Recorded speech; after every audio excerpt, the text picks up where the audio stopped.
Single নাকি mingle? Mingle. Okay. Boyfriend কি loyal? হ্যাঁ অবভিয়াসলি লয়াল, অনেক লয়াল। আমার বয়ফ্রেন্ড কোনো মেয়ের সাথে কথা বলে না। Truth or dare? ডিয়ার। ডেয়ারটা হচ্ছে আপনার ফ্রেন্ড আপনার বয়ফ্রেন্ডকে কল দিয়ে ডেটের জন্য অফার করবে। ট্রাস্ট করেন? ফ্রেন্ড, হ্যাঁ অবশ্যই আমি আমার বয়ফ্রেন্ডকে অনেক ট্রাস্ট করি। ঠিক আছে, তাহলে ট্রাস্ট যেহেতু করেন আপনার ফ্রেন্ডকে বলেন কল দিয়ে ডেটের জন্য অফার করার জন্য। আচ্ছা ঠিক আছে, ওকে। ওকে, চলো ভাই। হ্যালো, আসসালামু আলাইকুম। জি কে?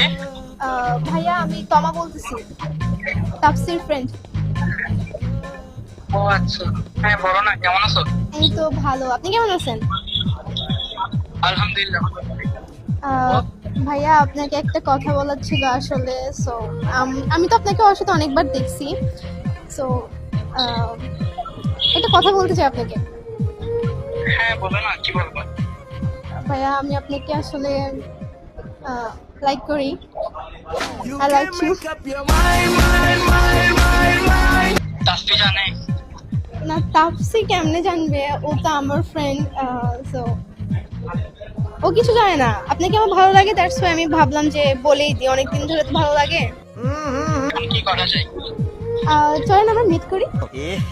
আসলে তোমাকে তো আমি অনেক পছন্দ করি।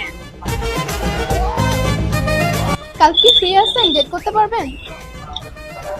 কালকে হ্যাঁ দেখা করা যায়, বলো কোথায় আসবো?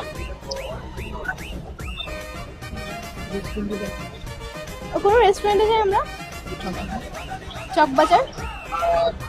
ঠিক আছে তাহলে, তবে তাসফি যেন না জানে। না না, জানবে না। কুত্তার বাচ্চা, বিয়াদবের বাচ্চা, তুই আমাকে এই ভালোবাসোস? হ্যাঁ, তুই আমাকে এই ভালোবাসা দেখাইছিস সারাদিন জীবন। আমার প্রায় 3 বছরের রিলেশন ছিল এটা।